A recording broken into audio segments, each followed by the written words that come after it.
Okay, I think we can start. So welcome all to our webinar, to our 14th webinar, and also the last one of the year. And it's a very nice topic, I think so. It's about publishing and it's about the platform Octopus. And to introduce here quickly about Alex Freeman. So she is our presenter from today's webinar. She is an executive director from the Winton Center for Risk and Evidence Communication at the University of Cambridge. And before that, I think it's a very nice career path. She was directing and producing science documentaries for BBC. And now she's, as I already said, at the Winton Center, and her teamwork on trustworthy communication, designed to inform and not to persuade. And with Octopus, she designed a primary research record to publish informative and transparent their work. So I think it's a very, very important topic. But before she can start, some advertisement for UPA as well, because we are also part of them. So don't miss out the next events. We have there a YPIC Winter School 2024. So it's in January, but you can still register until December. Then also next year is again the HUPO and UPA conference together in Dresden, and also save the date for the 21st of January, also with a very important topic for mental health. And this is organized by UPA. Some organizational stuff, if you have any questions, please send these questions to our Questions YPIC account. Yeah, she just waved. And that makes it a bit easier for us in the end to ask all the questions, that we don't miss anything out. And I think now we are very excited for Alex. And yeah, please, the stage is yours. Thank you very much, and good afternoon, everyone. I'm going to start by trying to share my screen, so hopefully this will work out all right. Should do. Is that looking all right? Tim, can you just give me a yes? Yeah, that looks good to me. Great, thanks. So yes, I'm here with my colleague Tim Fellows from JISC to talk about Octopus. I'm going to give an introduction to what the platform's trying to do and why it's designed the way it's designed.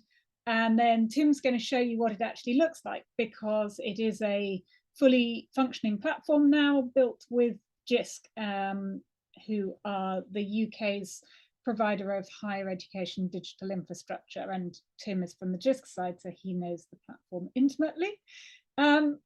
And we're funded by the UK's government research funder, UKRI, and in association with the UK Reproducibility Network, UKRN. So when I came back to academia after being a television producer, I was really struck by the whole kind of research culture, as well as really what seemed to me the root of problems in that research culture, which is how we communicate our research. And of course, that does tie in slightly to what my team research, which is trustworthy communication of evidence. And Octopus is really trying to solve a lot of issues within the academic research community through the way that we communicate our research. And actually, we've partnered with the University of Bristol to do this report, which came out last month, which was researching the research culture as it is at the moment, and also people's thoughts about how it might change and how Octopus might change it. So I'm going to actually drop in some of the evidence from that, so that I'm not just talking about kind of unevidence-based, non-evidence-based assumptions on my part.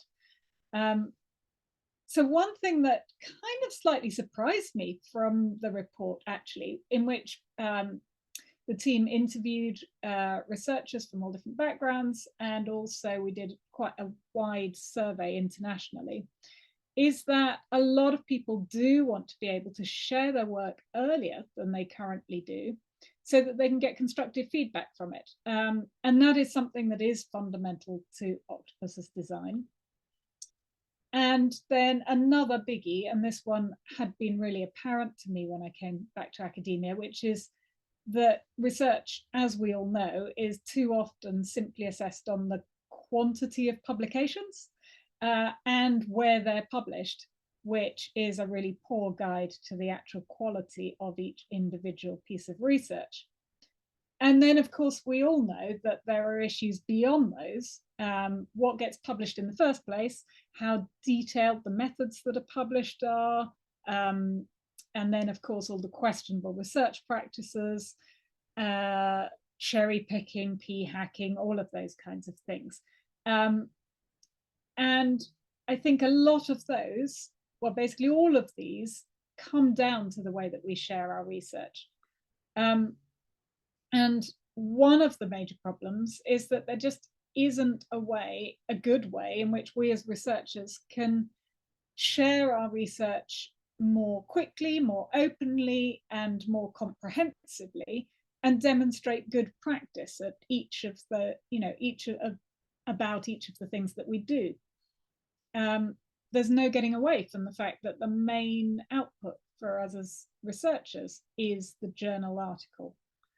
And so Octopus is about ensuring that we're providing a scientific infrastructure that not only maximizes access for all of researchers and that's efficient at sharing work of all types, but also provides a meritocratic system, one that incentivizes good practice and makes sure that good research can be rewarded. So that's why we've got our logo of being fast and free and fair. And you can see that when we ask people in a survey what they think currently they need to prioritize, it's not good. It's not what we would sit down and say, what are the important things that we want to get across as researchers? Open research practices. Almost all of us are in favor of sharing as much as we can. But actually, people, and probably quite rightly, think that that is not currently important in the way that their work is assessed. And sadly, at the top there, we've got publishing journal articles, most importantly. And then, with it, things like novelty and trendiness, prestige of the institution, rigor of the methods. It's great to see up there, but, it should be right up at the top. And what's important in journal articles is also a bit problematic. This is an extract from a typical one of the top science journals guide for authors. And you can see it's probably not a surprise to you. It's defining classic high impact publication as we all know them. And if you look at what they're trying to maximize, it's a piece of writing carrying a focused message in order to gain impact through readership, through citations. And you'll see other guides talking about streamlined narratives, making your point. They're all classic advice about how to write persuasive articles that are likely to change the way that people think, or things that change their practice if they're practitioners. And it's, it's what I used to do all the time when I worked in the media, trying to change people's behavior and be persuasive. But good research and good stories that people want to read are two different things. And we shouldn't always be trying to be persuasive. And it seems to me that journals and journal articles are being pulled in different directions because they're trying to do one job, which is disseminating findings to people who might want to change their practice and, be up to date on the most recent conclusions. So they're really the sort of popular bits of journals, really, the news, the views. And it's what they're describing in that author guide, how to write for that audience. But the aim for things to be attractive and readable drives things like word counts and publication bias and a lot of questionable research practices.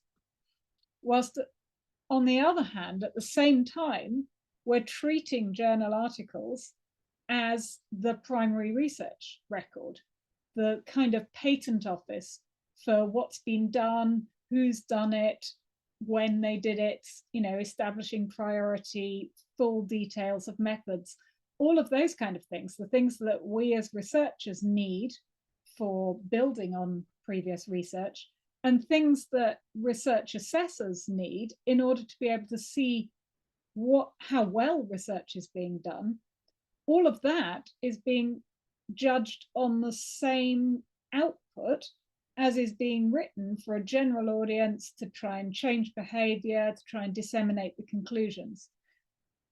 And if you are writing for one, you're really not writing for the other as best you can. You're missing out uncertainties, you're missing out negative results, you're missing out things that didn't work, you're missing out things that you didn't complete to the end of a story in the primary research record if you're only writing for the dissemination part. So I think the key that we have to address is that we need to split these two jobs. And that's what Octopus is trying to do. It's designed to be the new primary research record so that the current publishing system, journals, essentially, are allowed to carry on doing the dissemination of relevant findings, something that they do well, and gets them to audiences that really need these concise, easy to read narrative formats, which is a really important role and has commercial potential. So journals can carry on being profit-making organizations doing that, just as newspapers and other disseminators are. But on the other side, we have sitting alongside it a parallel system, which is the primary research record, which is where everything sits. And that has a different aim, a different audience, a different function. So it's not a good read. It's not a thing that you would sit down to try and find top level, what's been done in this area. It's where the full details of all the research work that's done, including the data and the code and the failures and the blind alleys, is recorded for posterity, for those who want to build on it, and for the assessment of its intrinsic quality, so how well it's been done, not what its implications are. So this, which is what Octopus is aiming to do, it ties together all of these repositories, so data repositories, code repositories, protocols.io, pre-registration of ideas and hypotheses. All of these are tied together by Octopus to be all in one place, not concentrating on findings, but treating every part of the research process equally and making sure that it's all there.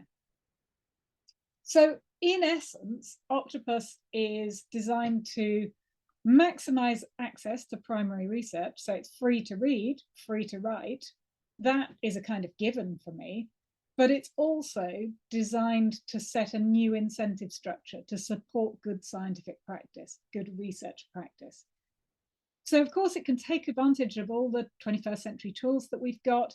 It's digital first, it can have automatic language translation so that you read and write in your own native language with no barriers. But it does more than that, and that's what makes it, I think, quite different from other places where you might consider publishing your work, because it breaks up the concept of a paper as the main unit of publication. Because the research process naturally comes in a series of steps that you tend to do one after the other, but each step requires quite different skills and resources, and it might be done by very different people. Your analysts might not be the people who came up with hypotheses, might not be the people who collected the data. And we don't do this process in a kind of straight linear sense and then, everything's hunky-dory and forms a nice publishable story. It's an iterative process. It has blind alleys. It has things that go wrong. It has things where we need to go back a step. And forcing people to get to the end of this process without sharing any of it, and then to try and make a nice, neat story out of their process, I think, is one of the main drivers of questionable research practices, because they're trying to make a nice, readable story out of something that really isn't. So in Octopus, a primary research record free of the need to tell good stories, we can have a system that is purely designed around the best way to share research outputs and what was done and by whom. So each of these boxes on the screen is a publication in its own right. data is a publication, a protocol or method is a publication, an analysis or perhaps a meta-analysis is a publication. The research problem in the first place is a publication in its own right. And they're all linked to each other in a kind of branching tree. So it's a one-to-many relationship and a many-to-one relationship. As you can see, you can have a meta-analysis, or you can have multiple data sets collected according to the same protocol. And these all encourage best practice. It's great to have multiple people collecting data to the same protocol. And it allows a lot of other things that I think really benefit the way that we do research and the way that we communicate research. You may have noticed that there are 7 publication types here in this chain. Octopus implies an 8th, and of course there is an 8th, which is a peer review. And that can be linked, obviously, to any type of publication. So there are peer reviews of hypotheses, peer reviews of research problems, peer reviews of data sets. And they're treated and valued in the same way as any other kind of publication, because reviewing is a research skill just like any other. And to get good reviews, we need to incentivize it. So we need to treat it like we do any other kind of research. So that's the kind of the different structure that Octopus has. And I'm just quickly going to talk through why, because there are many reasons and advantages to doing it this way, I think. Perhaps the most instantly recognizable one, and our interviewees talked about it, as you can see from the quotes, is that it gives you instant publication. There's no barrier to publication. There's no submission and peer review before it becomes available on the platform, which means that things can be disseminated fast. You can get your knowledge out there. And it also gives you instant priority. So you don't have to worry about being scooped. You now have your name on this work, this hypothesis, this idea, this protocol, and you get the credit for that.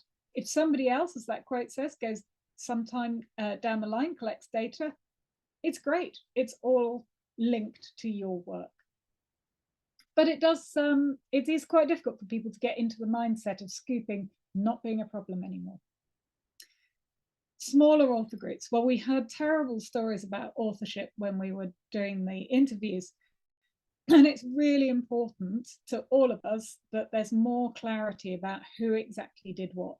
And smaller author groups, I think, should be a big step in that direction. It allows people who are publishing the analysis, for instance, to get the credit for doing the analysis. It's clear who did that. The people who did the data collection are the authors on the data collection. It's clear who did that. So I think this kind of clarity makes it more meritocratic. You get credit and more accountable. So if something goes wrong, it's more clear where that lies. The no need for a story, for telling a narrative, which is a big thing for me. I'm all about the double-edged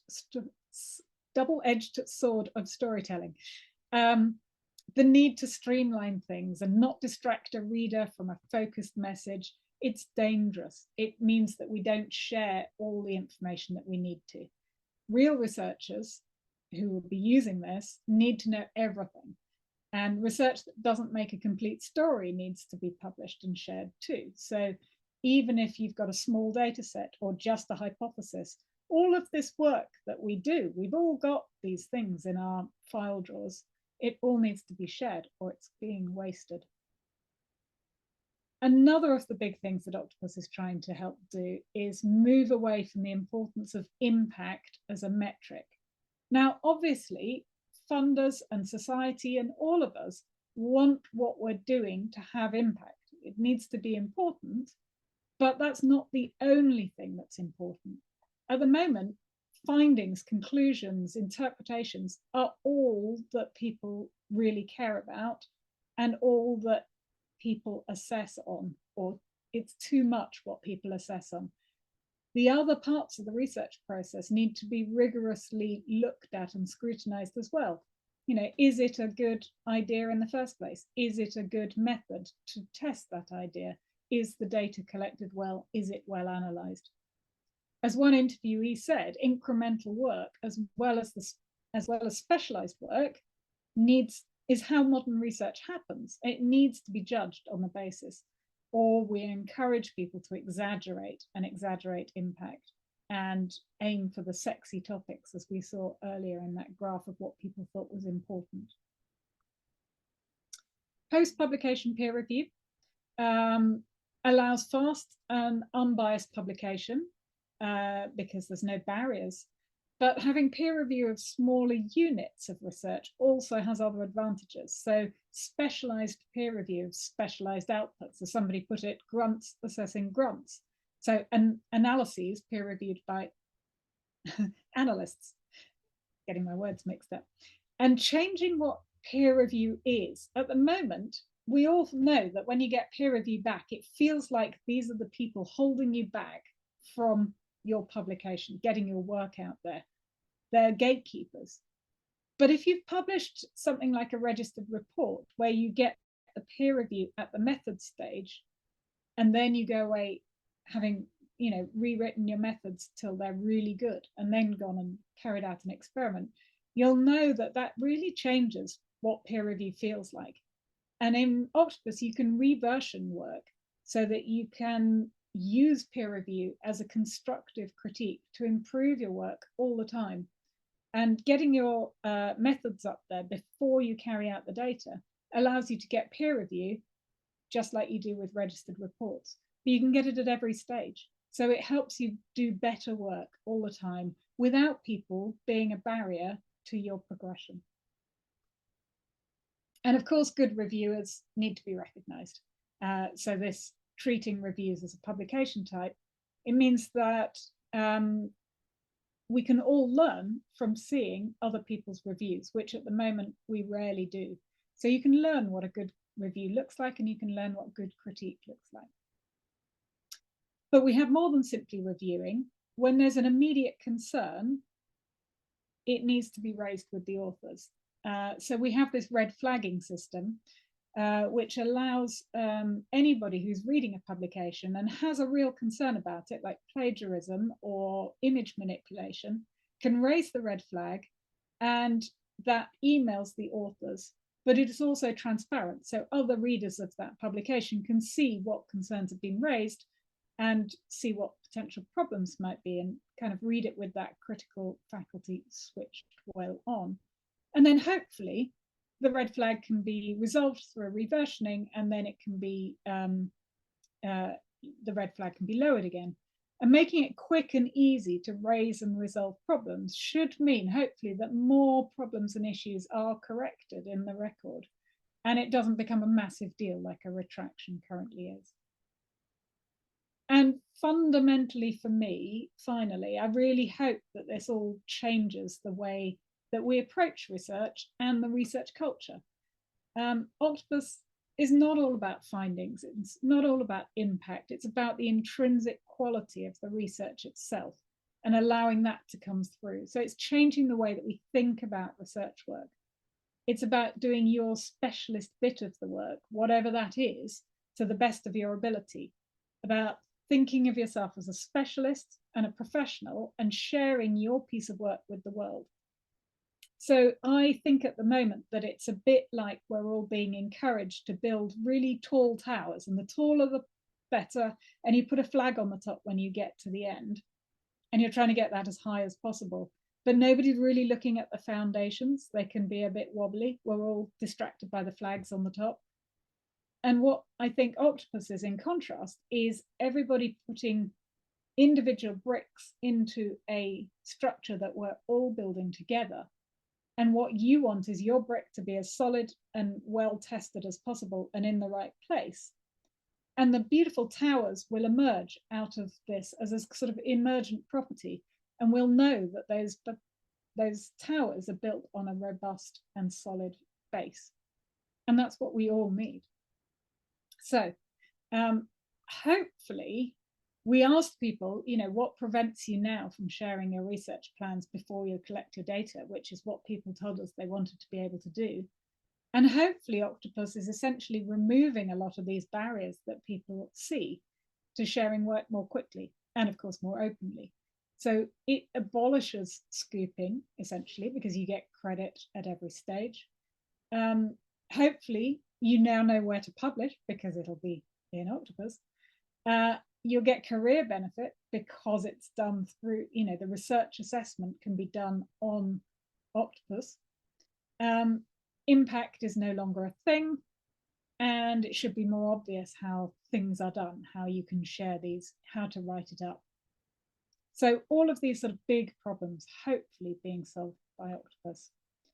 And just to end with, there are advantages, hopefully, to every player within this ecosystem. So there are advantages for researchers, but there are advantages for journals as well. And we have journals as partners. So Royal Society Open Science has become a partner with Octopus. They can kind of treat Octopus both like a preprint server, but also more interestingly for them as a kind of more organized version of the supplementary information. So, everything's there for people who are interested in the narrative summary paper version to go and dig into. I won't go into the benefits for funders, but there are some. And for institutions, and it's critical that institutions come on board as well and use it, it allows a much better platform for research assessment. You can instantly see, and Tim will show you in a minute, what each individual author's done. That is being reported back to their institution, but it's also public. So you can see essentially your CV and what your peers think of your work. Slightly scary prospect perhaps, but if institutions are using it and the platform is then encouraging you to and rewarding you for best practice, we'll all be driven towards best practice. So I'm going to stop sharing my screen and hand over to Tim, who's going to show you what the platform actually looks like. Thank you very much for that, Alex. And yes, I will just attempt to share my screen. And same as with yours, if you could let me know if that's showing up okay. Yeah, all good. Fantastic. Okay, so here we are on a publication within Octopus, and there's a few things that I think immediately jump out. The first of which is, so we're currently viewing the rationale hypothesis publication. So as Alex mentioned, we have a series of micro publications that represent the research process that encompass what would traditionally be encapsulated within a paper. In Octopus, these are broken down into much smaller components that you can see listed here along the top. So we start off with a research problem, moving into a hypothesis, on into method, results, analysis, and interpretation. And each one of these is a completely independent publication. So you can see down here on the right, they have their own DOI, they have their own license, they have their own list of authors, and so on. And this opens up the door to a few quite interesting ways of working. So for instance, one of my favorite things to point out here is that is this sort of greater recognition for specialists. So if you look along here, we can see we've got 6 authors on our hypothesis publication, one of which is G. Reccia. Now, G. Reccia happens to be involved in the data analysis. And a lot of the time, traditionally, with a data analyst, they might find themselves relegated to, somewhere within the author order, perhaps not in a particularly significant position. And if they're a specialist data analyst that mainly does just data analysis, they may find it very unusual to be perhaps the first author on a paper because they're always fulfilling this specialist role. With Octopus, they have their own publication, again, with a DOI and a license and everything like that, where they get to be the primary author of this publication. This is their piece. This is their specialist area to showcase what they've done. So I think that's quite a nice point to make immediately. The other thing that you'll notice immediately when we go back to viewing this hypothesis here is that we've got these 2 different threads. So it's not just one hypothesis, one method, one result, and so on. It's actually been split out and 2 separate methods have been proposed for the same hypothesis. So in this case, we have a method to test the hypothesis via online surveys, and then we have a second method for qualitative interviews. And both of these threads have been taken out into separate methods publications. Results have then been collected and they've been analyzed separately before being tied back in to this interpretation that pulls the findings from those 2 analyses back together. It's worth noting here that that doesn't necessarily have to be the case. They don't have to be tied together. They could go off in completely separate threads, and this could diverge as many times as it needs to be, really, or as people would like it to be. So for instance, another analysis could be published on the back of these results here, for instance, and that could be taken out into a second interpretation all by itself. Couple that with the fact that the people creating these publications don't necessarily need to be involved with each other, and it does open up the door to some, I think, quite exciting things that we can let people do on the platform. So in this case, I do happen to know that this team, they are part of the same team. These two different threads you can see here, these different methods and results and so on, but they don't have to be.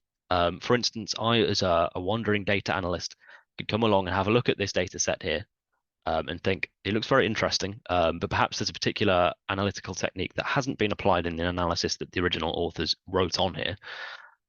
If I'd like to apply that and publish that myself, all I would need to do is come down to this box we can see down here and hit this option to write a linked analysis, and I could create my own publication, giving credit and derivation to the authors of this data set here, but taking it out into a new direction and suggesting a new way to analyze that data. The same can be done for any of these publications. So again, perhaps I'm looking at this interpretation here, and it's bringing together some very interesting things, but perhaps there's something here that is being alluded to in this publication that the authors haven't necessarily drawn attention to it by itself, or which I feel is implied here, or that I know from other material there might be something to this that perhaps is worthy of its own strand of investigation. I, whether as one of the authors of this publication or just a passing reader, will be able to open this up and hit this option here to write a linked research problem. And what this would do is it would give me a new sort of chain of publications. It would form one of these research problems you can see here on the left as a new starting point for a new thread of research, building on the back of this interpretation and taking it out somewhere new.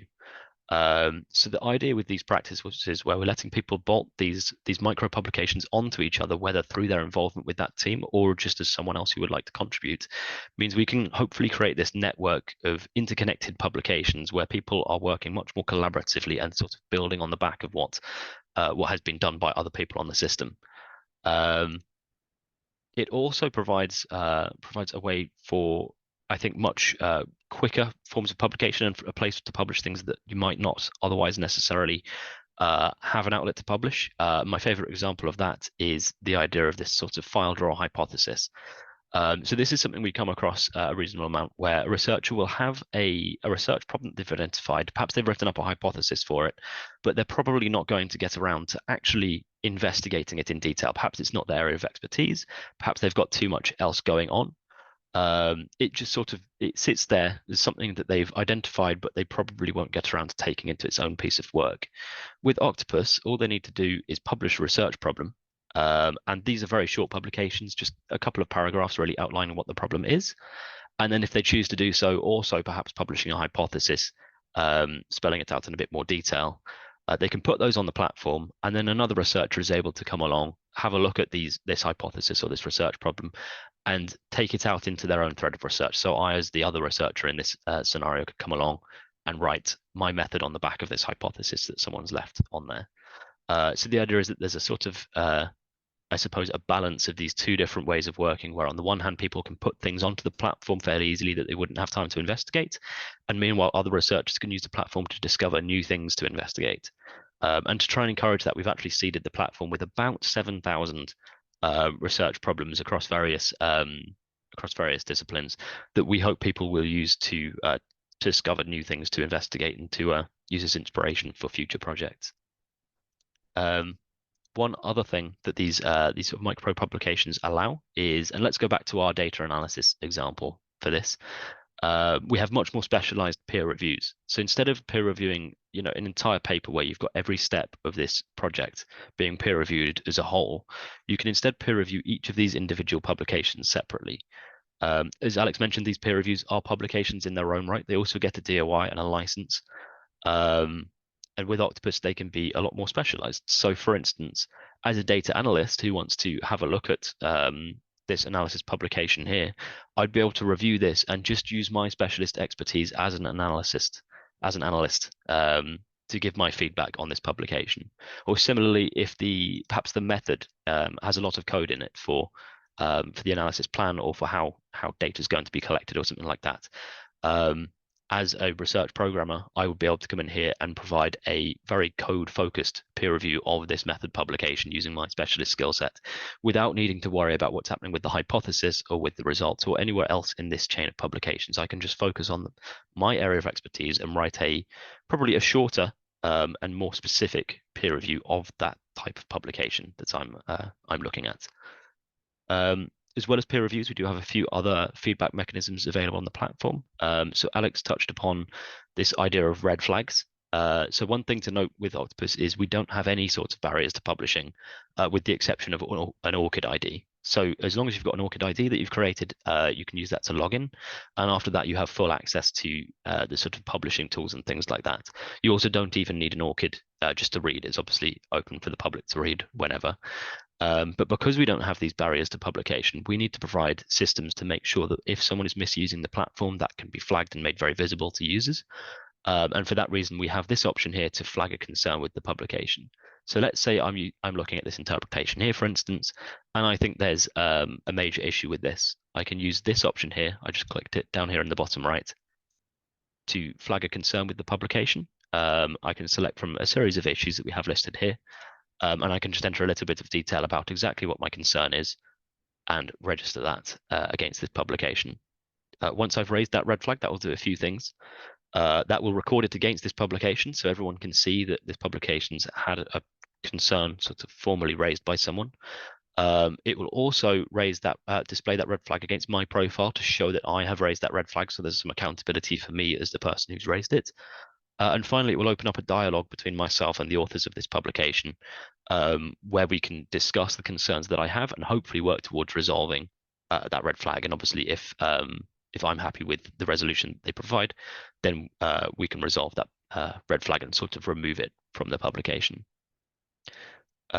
Before I go on to the other form of research assessment feedback that we have that is upcoming, we haven't built this yet. I touched briefly there upon the user profile and how we'd be displaying red flags on there, and that's something I should point out quickly. So you can see here we have all our authors on this publication, for instance, and if I were to click on one, no points for guessing who a Freeman is. Just give it a second to load. This will provide me with a display of information related to their ORCID profile, because ultimately their account is linked to their ORCID profile. So you can see various pieces of information up here about that, but it will also display various pieces of information about their publications and activity on the platform itself, including publications they've raised, peer reviews they've made, red flags, and things like that. And I think that's quite an important one to mention before I talk about this other form of research assessment, because it ties into it quite heavily. The third form of research assessment, or sort of feedback we want to provide on the platform, is this thing called quality metrics. And this one's a bit more out there than the others. This is something that we need to approach very carefully, because we need to make sure that we get it right, and I think get it right the first time. But essentially, this is to provide us with an alternative to the impact metrics and sort of popularity metrics that are used by many other platforms. We want to stay away from impact and be a place where the focus is entirely upon the quality of a publication. But we need a way to provide a relatively quick assessment of how a publication is being received in terms of its quality for readers and for the authors of that publication. And the way we're looking to achieve this is by creating a series of criteria for each publication type. So if I go back to somewhere where you can see these publications up here, the idea behind it is that by breaking down the concept of a research project into these smaller components, the hope is that we can find some universal descriptors for what is perceived to be the quality of that type of publication, of that stage in the research project. So if we think of the method, for instance, that's how are we going to find out the thing we'd like to find out? What are we actually going to be doing? And when you think of it in those terms, the hope is that we can find some universal concept that would describe a high quality way of explaining how you're going to find something out. We could use the analysis again as an example and say, for an analysis, those three criteria might be that the data set is of sufficient size to test the hypothesis, that it's well annotated, and that it's fully available, for instance. Whatever those metrics may be, we would put them against the publication as scoring criteria, so that as a reader, you'd be able to come in on the platform and score it on a 1 to 5 or a 1 to 10 scale on each of those three criteria. And then we will build up an aggregated picture of those scores from all of the readers of that publication to give us a kind of an average of the perception of quality for that publication according to its readers. Obviously, we need to make sure we get this right, and that's why we're not rushing to release this feature. We need to spend a fair bit of time surveying researchers across disciplines, trying to make sure that our descriptors will work for researchers of any discipline, and making sure that they encompass quality in as broad a way as possible, encompass this concept of quality that we're going for. But yes, that is something that we've got coming up that we're working on as well, that I think will form a fairly big piece of what the platform has to offer. And those quality ratings will also be displayed on user profiles to indicate how they've been rating and how they've been behaving when rating other people's publications, so that, again, there's some accountability for how that's getting used.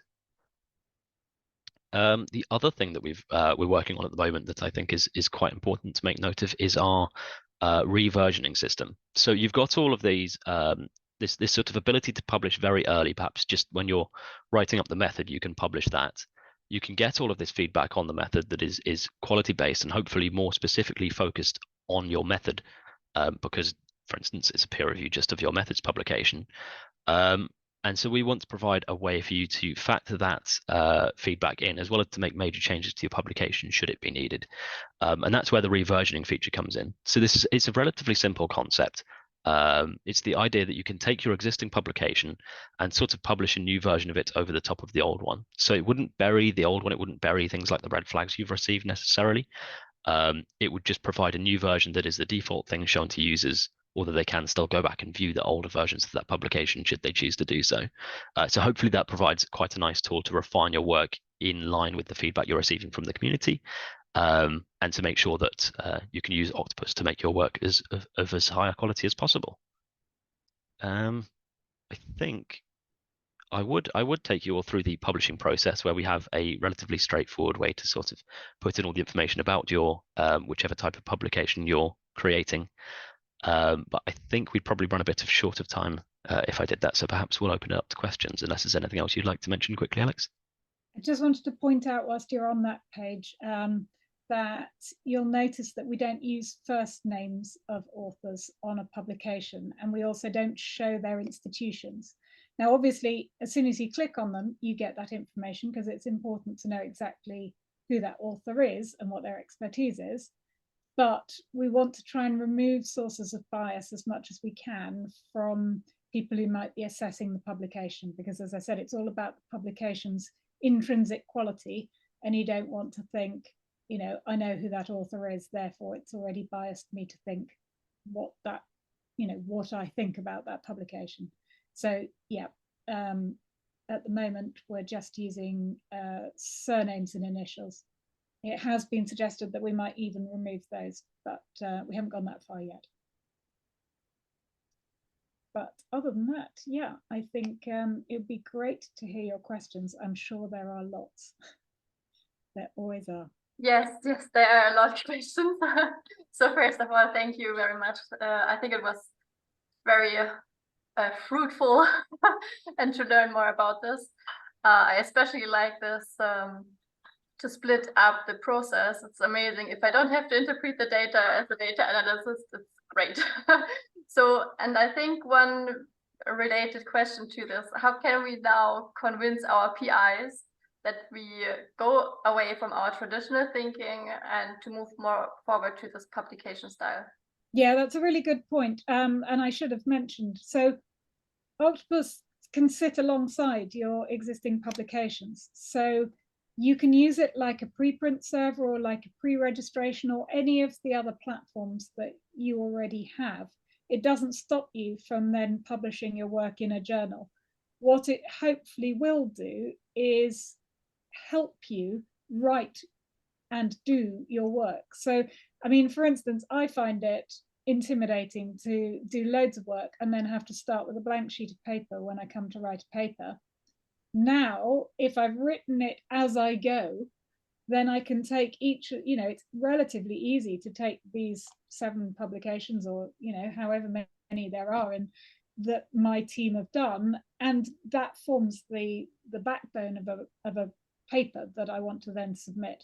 So partly it's an aid to writing papers, but partly also it's making me do good practice. So my team work in psychology, so we do pre-registration anyway. So we would naturally write our hypothesis, we would naturally write our methods, and then we would put those on another platform so that we record that we are what we're going to do before we do it.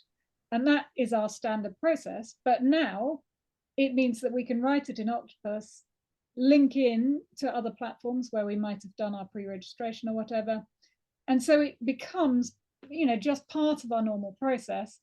And then we will publish what we have on some of these, published results and analyses and interpretation, and then submit to a journal.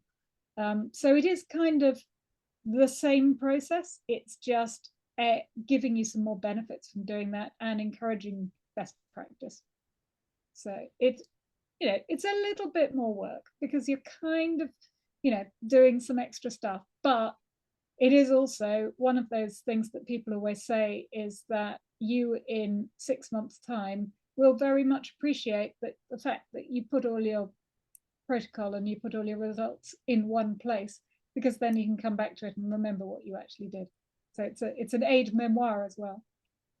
Yeah. Okay, thank you. And I have a question that is very tightly related to this. So what is now holding other people back to publish your idea in a different journal? Oh, yeah. So, I mean, the fact that this is publicly available with a DOI means that it is, it is like a patent office. That is your idea there with your name on it, with the date on it. So if anybody ever did try and do something which would be misconduct, it's easy for you to prove that.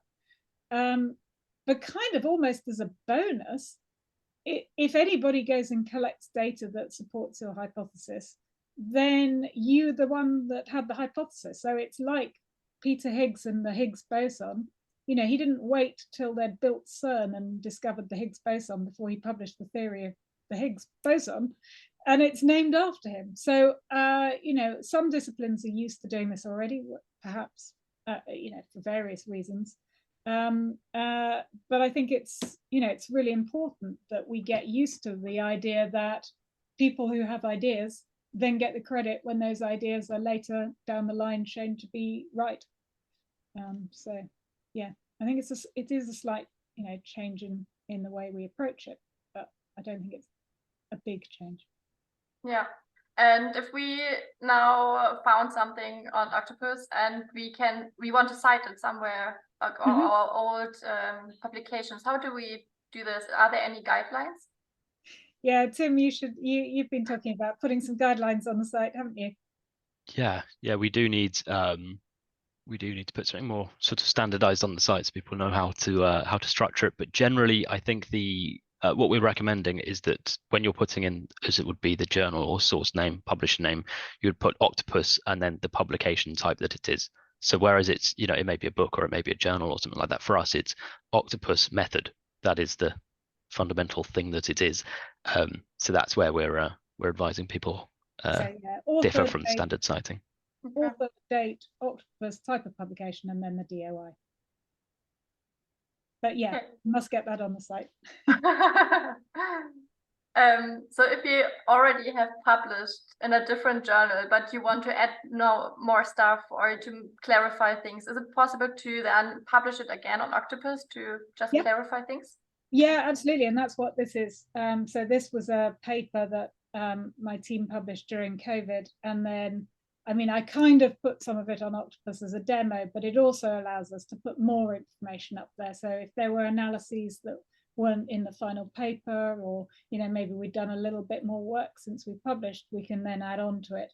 And that's absolutely fine, because you're not, what the journals have copyright over is the sort of the PDF final formatted version.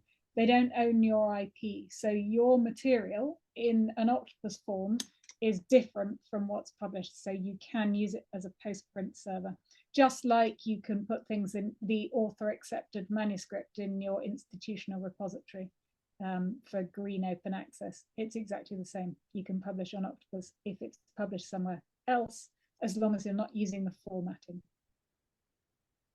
Okay, thank you. What do you think is missing at the moment to become a research standard? I think it needs institutions and funders to be very vocal about backing it, because I know that they're the ones that hold our careers, because they're the ones that are hiring and funding us. And so everything that researchers currently do has to be done with an eye to what the funders and the institutions really care about. And I talk to institutions and funders all the time, particularly funders. And obviously, they really care about the quality of the work that they're funding. They want it to be useful, but they want it to be high quality. And so they do back the idea of Octopus because that will encourage that. So I think what we need is for them to be more vocal about that and to start, encouraging people increasingly strongly to use these kinds of platforms. Obviously, some funders do that, but a lot of funders are a bit more hands-off than I think they should be at the moment. And then institutions, the problem is that there are just so many of them in the world. And so, we can talk to we can talk to them every day, which we practically do, and we still don't get around them all. So there are still institutions that haven't heard of Octopus. There are institutions that are quite slow about, changing their hiring practices, all of these kinds of things. And it's different in different countries. In the UK, we have advantages because we're funded by the UK government research funder.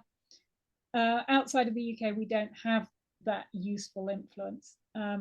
So if you are at institutions and you want us to talk to your institutional leads, drop us an email. I think that is useful. And then also, I think a lot of people have also problems to writing review articles or suggestions. Are there any templates already available, or is it at the moment?